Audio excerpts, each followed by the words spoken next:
All right, so this video is to help people that are a first-time home buyer or that potentially, haven't bought a home in a long time but are looking to buy one now. So here's a couple of things that might help you if you're in that market. So the first thing is assets, like down payment and closing costs. So the minimum down payment for most banks is going to be a reduced down payment for first-time home buyers for 3% down.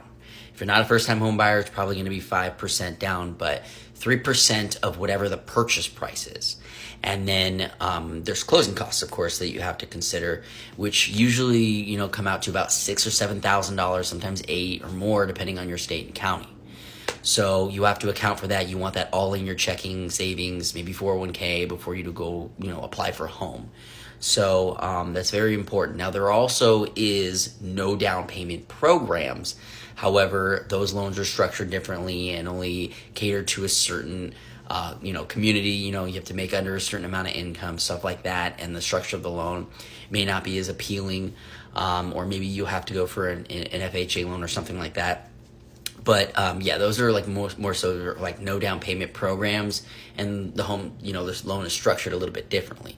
But for the majority of people, you're looking to save up at least 3% down, plus that $6,000 or $7,000 in closing costs, which is going to consist of all of your title fees, your 12 months of taxes and insurance that you're going to need, and then a few months of taxes and insurance to build your escrow account, and then any kind of processing fees the banks have, and then any state and county related taxes and fees that it takes to originate and create a loan.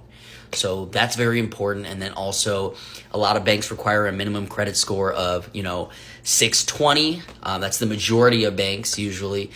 Some require a higher credit score, and then there's some that go as low as I've seen that maybe 580.